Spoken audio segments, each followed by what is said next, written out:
chaîne de la diaspora congolaise. Viva, viva, viva.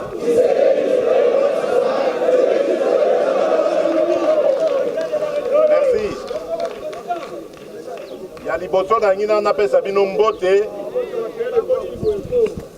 Lokola boyebi nazaki absent, nasali à peu près 1 mois libanda. 1 mois wana ezalaki 1 mois ya kokende kosakana te.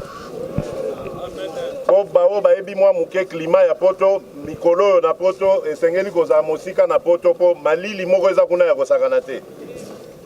Biso batoto mesa na moi na biso awa ezali vraiment plaisir te ya kozala kuna.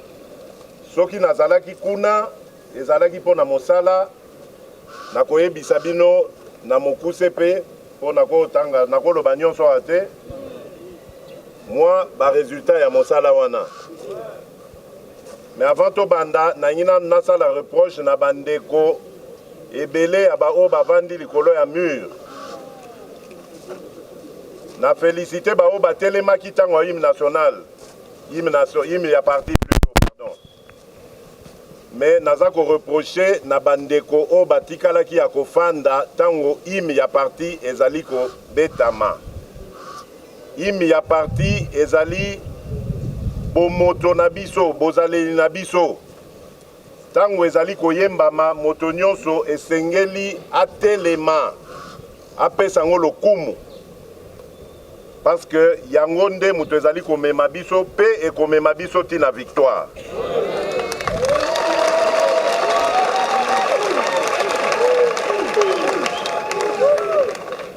Alors, na makambo na ngina yebisa bino lelo na kosolana bino en 3 points. Point ya liboso etali makambo ya congrès. Point ya mibale etali makambo oyo ezali kosalema na Afrique du Sud na bandeko na biso oyo baponi kosunga ndeko na biso Moïse Katumbi. Ya misato na kosala nde na ebisi bino mwa commentaire na mobembo na uti kosala, mais surtout na kopesa bino mwa vision na ngai sur makambo yo ya parti na biso. Parce que tozali na 2018 année oyo ezali année moko déterminante pour la histoire ya pays ya Congo pe histoire ya UDPS.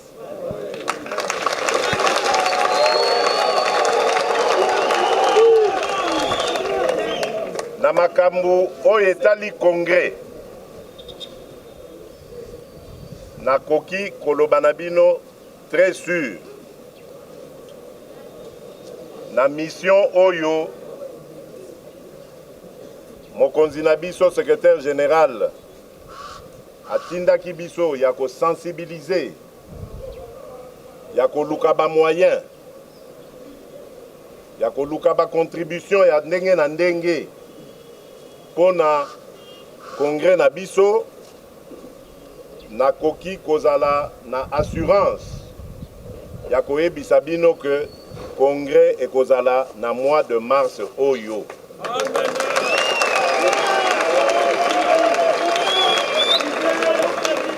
Esengeli ye mokonzi na biso évidemment avec concours ya biso bae tosungaka ye na mosala na ye toyokana totala ba voies et moyens na date oyo esengeli kosala makambo wana. Mais pona organisation pe tenue ya congrès na biso na confirmer bino que moi oyo ya mars ekoleka te congrès na biso ekosalema. Alors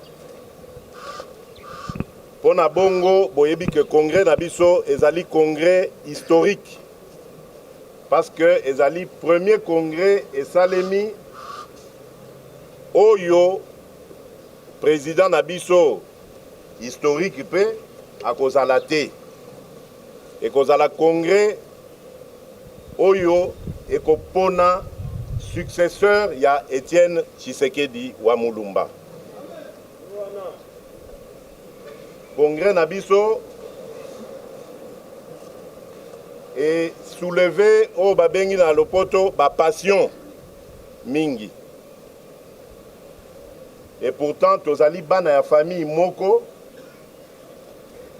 soki tokufeli tata esengeli biso banso tofanda autour ya mokonzi ya famille atikali et puis totala ndenge nini tokoki ko réfléchir elongo toluka solution ya succession ya chef ya parti o akei.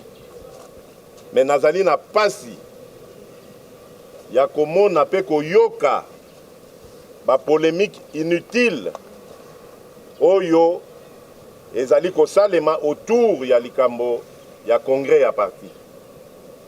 C'est vrai, nde nalobi na bino toza lisusu na mokonzi te président akei. C'est vrai, esengeli tofanda poto pona président asika. Mais ce n'est pas parce que président akei que UDPS ekufi. Po naza koyoka bandeko misusu baza kopesa bango tribune na ba radio pe ba télévision oya banguna bakendaka koloba kuna ke soki congrès ate c'est que UDPS ekufi lokuta. Nalingi na rappeler bino boye UDPS ebotama le 15 février 1982. Congrès à UDPS à Liboso et fongwamaki le 11 décembre 2010. Bongo de 1982 à 2010. UDPS ekufaki? Est-ce que tout ça là qui congrès? Alors pourquoi bazoa na masolo na ya lokuta ya koyebisa bino o boye na boye? Congrès ezali kaka oyo tozo sa d'ailleurs to bengango extraordinaire. Pourquoi? Parce que to kweli makambu de manière extraordinaire. Makambo to kweli et comment makite ezali prévu te président atiki biso. Et sengeli to luka président. Mais tango azaki na bomoi sima ya président structure ezalaki. Structure wana pe ndezo sala ke biso na bino ndenge tozali awa tozalawa.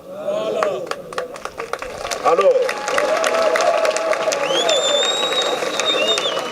bakoki koya koko sabino te que soki tozangi président donc parti ekufi lokuta.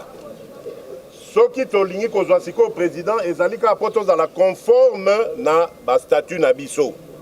Et puis président wana nde akokonza siko yo parti akokamba parti tina ndenge ba échéance oyo ezali koya oyo tokolobela na ngonga muke liboso tozo kenda.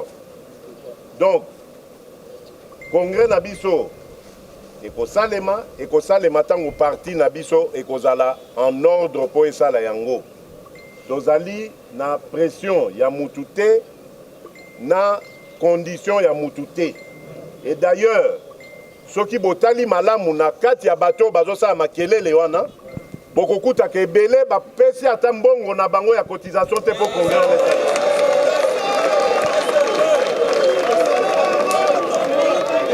Soki bato bayeli bino polémique wana soki bayeli bino polémique wana botu na bango yo pesa ki combien? Pour secrétaire général Nabiso Kabound azana compte na ye moko boyete to pesa ki to tiela ki mbongo oyo to ko senge ke bon na mbongo wana to pesa ki yaka nango to sala congrès.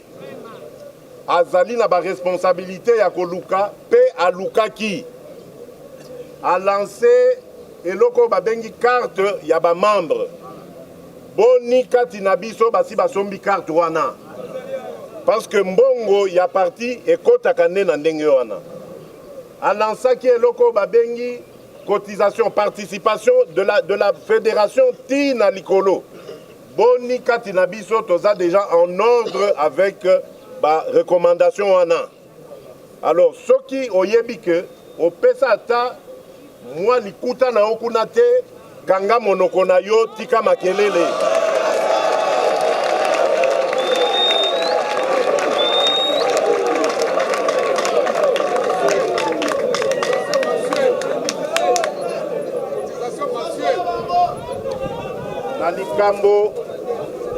Na likambo oyo etali congrès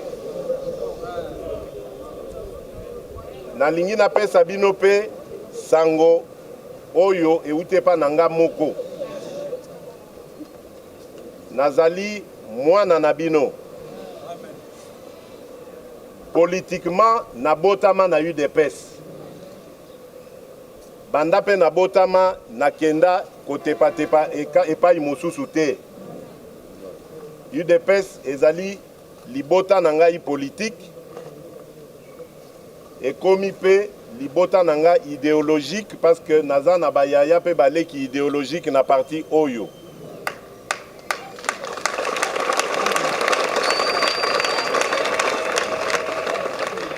Parti oyo namoni yango ndenge botamaki nazaki na 19 ans. Ti lelo naza na kati ya parti wana.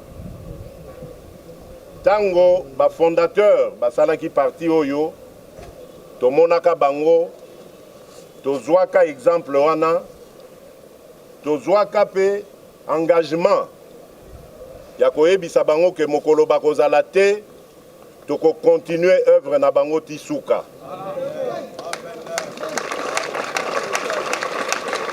Yango wana lelo na miso ya bino bandeko na ngai na miso ya Nzambe aza likolo pe na miso ya opinion oyo nyonso eza kolanda biso à travers ba média na annonce bino ke na kozala candidat successeur ya président.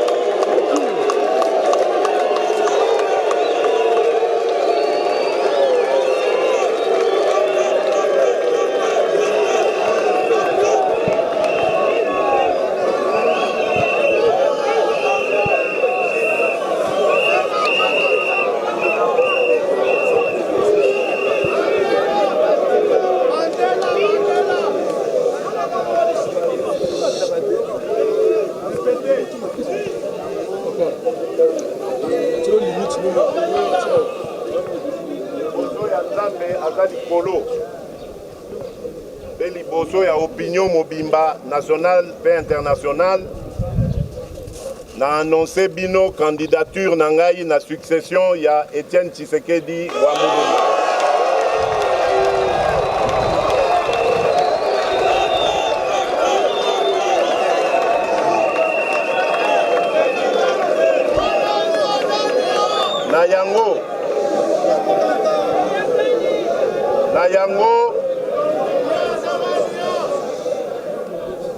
Na yango nasengi boye na bakonzi na biso bazali ko organiser makambo matali congrès. Nasengi nasali oyo ngai proposition esengeli une semaine ou 2 semaines avant tenue à congrès na biso candidat na candidate banso bayebana na base na biso ya parti.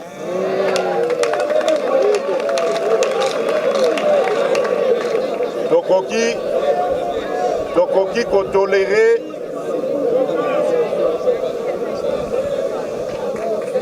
tokoki kondima candidature ya séance tenante te. Parti na biso eza na banguna ebele. Toboyi ba infiltré à dernière minute baya kotia mobulu. Esengeli ba candidate to ba candidat o bakozala bayebana et puis tozala na débat awa na permanence na biso.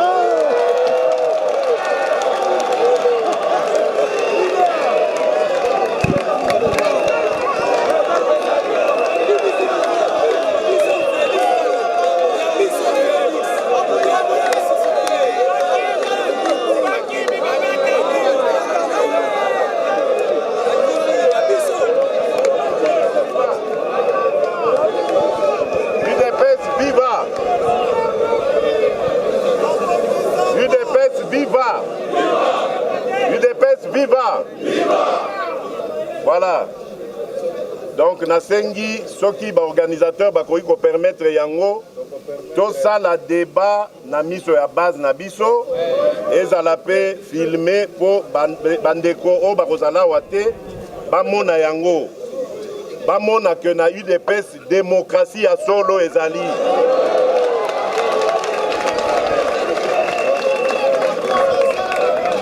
biso tozali parti ya à l'unanimité te biso parti na biso réflexion esalemaka balobi na biso ndenge tozanga expérience tosala misala te mais biso toko démontrer bango que tozali capable ya ko changer mboko oyo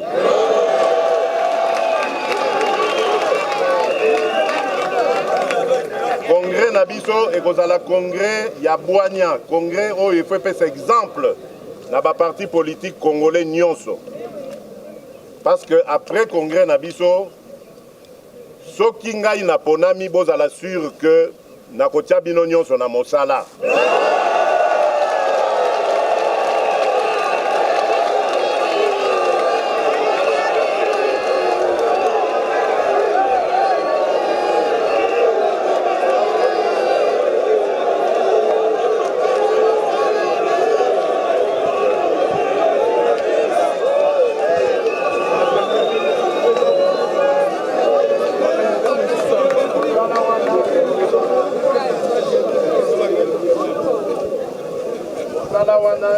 la mosala ya ko préparer accession na biso na pouvoir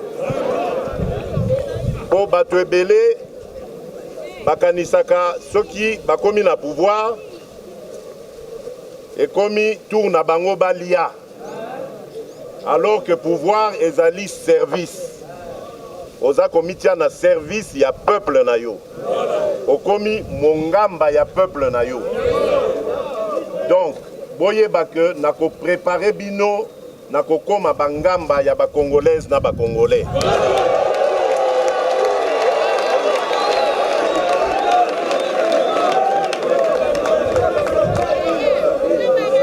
wana ezali likambo o etalaki congrès na biso premier point o nazaki nango ya koyebisa bino ngongo ezokende ezali oyo etali makambu oyo ezali kosalema na minute en Afrique du Sud autour ya ndeko Moïse Katumbi bayebisi ngai que na ba réseaux sociaux makambo échauffé kuna entre ba combattants na biso na ba combattants ya G7 ngai naza na pasi pe mawa ya ko constater que kaka biso moko tolingaka démocratie biso moko tokomi koluka nde kopekisa expression démocratique ndeko Moïse Katumbi ya solo tosanganaki pe tosangani ti sikoyo d'ailleurs na lingomba tobengi rassemblement toyokanaka évidemment que tosunga soutenir biso nyonso tomitia na sima ya président na biso Etienne Tshisekedi mais lokwa bino moko boyebi toza lisusu na président Etienne Tshisekedi te et le rassemblement étant un regroupement ya ba parti d'opposition oyo ezalaki na mission ya ko bare nzela na banguna ya mboka o balinga tokende na maponomi te epekisi moto te a déclaré candidature na ye na présidence ya république po tozalaki plateforme électorale te oyo toponi déjà candidat na biso moko oyo tokomitia na nsima na bango na ye po toboyake bato mosusu batia candidature te likambo ndeko Moïse Katumbi asali eza likambo moko ya trahison te pe esali mabe na moto moko te surtout pas biso ya UDPS parce que soki bino bobandi ko réagir négativement contre likambo wana ça veut dire que mokolo UDPS akopona oyo aye candidat na présidence de la République bango pe baza na droit bafinga ye alors voilà donc on ne peut pas accepter likambo oyo baninga basali oyo ezali mabe te biso tokoma kolobela yango okanisa ke batubi biso mbeli. Ba traître ya rassemblement bayebani. Pe esika bakenda babebana kuna entre bango eyinda ebebela bango. Biso tokoki kopanzana te po topesa occasion na banguna na biso ba seka biso.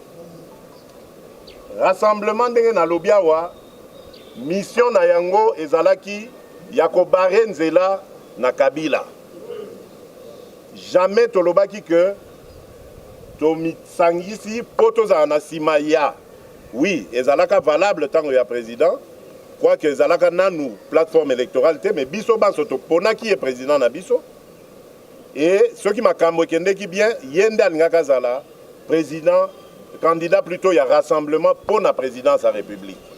Malheureusement, Nzambe a décidé, Ndenga a décidé, les lots, jeu ezali ouvert, Ndeko Moïse, Tosolola qui n'est na poto pendant mon séjour, assis à Yebisa Kinga Makambo yo déjà outa décembre, l'année passée, à Salelinga sous rappel, à Lobinanga que Ndeko, Oyo ezali candidature nangai. Soki lobby et sengeli tout ça la discussion sur candidature unique ya biso ba opposition ya rassemblement naza prêt na ya to rediscuter makamboana. Donc je ne vois pas eloko ya mabe a sali o ezali ko mériter que biso banso to bandaka ko finga ye ko soupçonner ye ko sala non. Ezali droit na ye droit oyo bato ebele bakufela na UDPS po ezala respecter na mboka na biso. Likambu oyo ezali kosala sous polémique kati na rassemblement ezali likambu oyo ya transition sans Kabila. Na yoki ke sali susu banungu nungu. Na yebisi bino, na sengi bino, bandeko, surtout bino ya UDPS. Et en particulier, ba oyo baza komi loba ke baza na entourage ya président Félix Tshisekedi. Je ne veux pas entendre que Bopé sa mauvais exemple. Ngai natindi mutwa finga moninga te. To se concentrer na mosala na biso. Débat ezali tout à fait légitime. Transition sans Kabila, ngai naza pour transition sans Kabila. Naza ko bomba maté.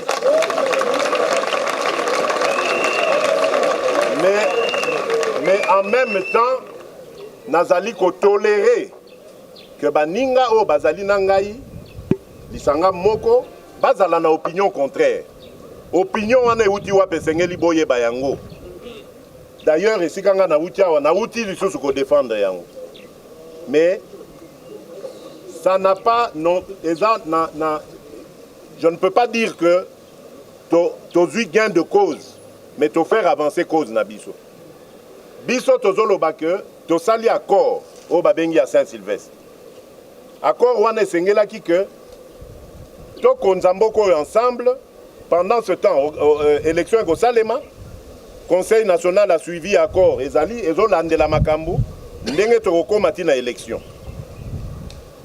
To silisi masolo mokili mombebeti maboko mais toujours les mêmes au bazar la base il y a des ordres ils en mboko ba kabiliste ba ye ko torpiller accord wana ba saboter yango ba zui ba faible bazaki kati na biso pona tout moi bomengo a moi muke pe ya mokuse bandimi ko trahir nation mobimba bandimi ko koma kombo na bango na page noire il y a histoire politique ya mboka na biso. Lelo pays en a crise parce que Joseph Kabila a préféré qu'on utilise le quota na corruption pour na ko débaucher et ko garder pouvoir. Tant que tu comprends yango to koti pe zamba. Zamba na biso ezaka diplomatique. Eza ya mando kité, je préfère préciser.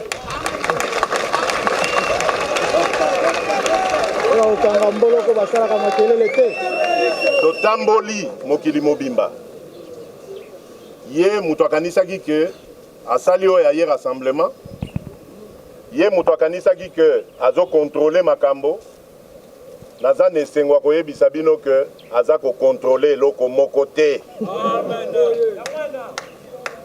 Et puis année oyo ekozala année na ye ya suka ya ba manœuvre na ye. Biso toke ko défendre pe tozali ko continuer ko défendre position ya transition sans Kabila. Mais c'est normal tokutana na batu o baza koloba na biso ce n'est pas possible. Yango na kati na biso bandeko misusu bamoni pe ba préférer balanda position wana ya communauté internationale ou du moins une partie ya communauté internationale oyo bazali koloba que non transition sans Kabila eza possible te tokende biso banso na maponomi biso tozali koloba maponomi d'accord mais tant que Kabila kozala wana maponomi wana soit ekosalema te soit ekosalema mabe soki esalemi mabe ekomema kaka baproblème nde esika tozali wana me ngai nazozongisa comme toujours initiative pe maloba liloba ya suka na peuple na biso parce que ye nde azali souverain tango biso tozoloba transition sans Kabila ezali volonté na bino nde tozali kolobela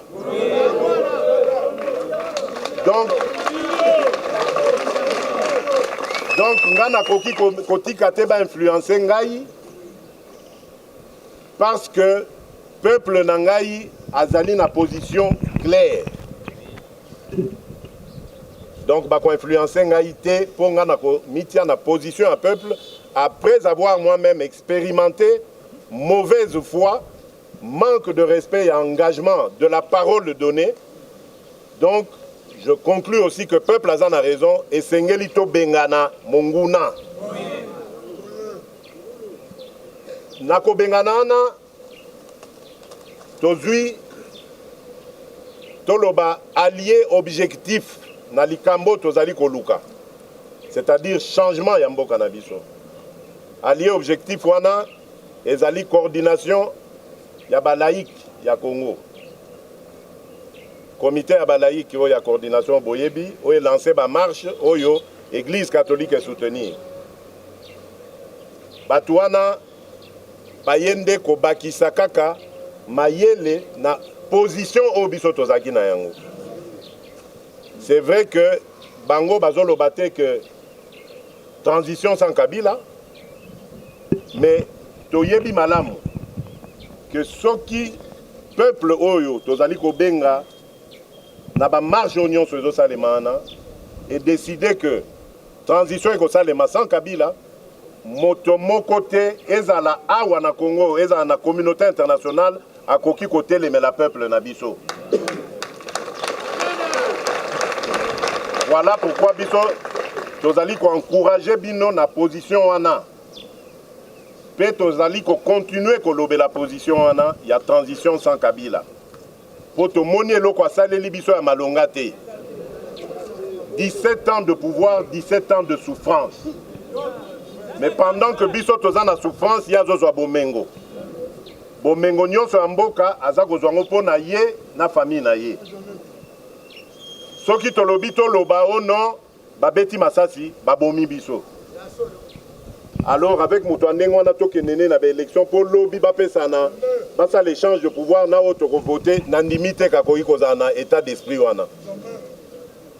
Soit akosala maquillage alponi moto ya ye basali remise et reprise à l'okuta, soit tu te kozana na ba élection te. Voilà pourquoi esengeli tobenga na ye. C'est ça le débat au Ezali entre biso na rassemblement. Faut-il ou pas une transition sans Kabila? Tokoki kobomana pona bongote à partir du moment où biso banso tolingi changement. Bamususu balinyango lelo, bamususu babino tosa la calendrier tokozwango le 23 décembre. Dans tous les cas, comme on a changement.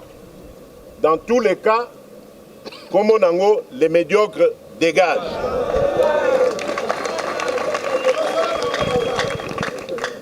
Donc voilà, na likambwana ya point mibale na ingaki na beta sete bosa l'erreur te Moïse Katumbi aza monguna na biso te aza na droit ya kosala oya ye makambo abandaka politique na tango na biso te abandaka yango avant biso pe to banda ya biso avant moto na moto aza na nzela na ye to sauvegarder Kindeko parce que lobby soy maponomi salemi il se peut lisusu tokutana tokonzamboka ensemble na coalition na gouvernement. Donc na politique bakangaka jamais porte.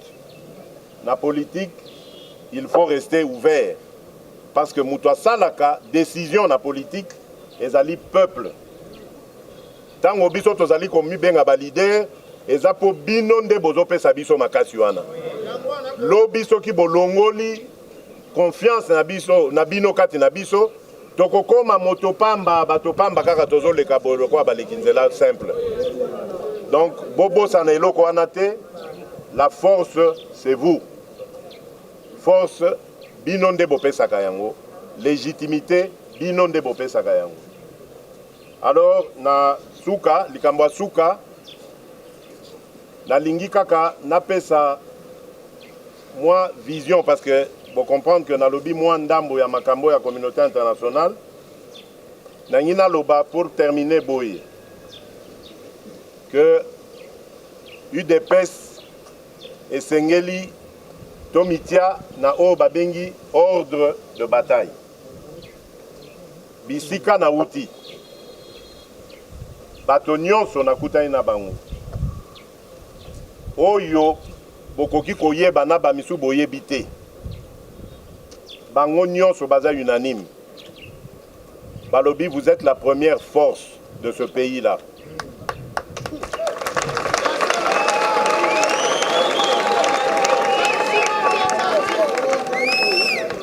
Bazali ko regretter eloko o ngape na regretaka on asina ebisa bino mbala na mbala likambo ya organisation na biso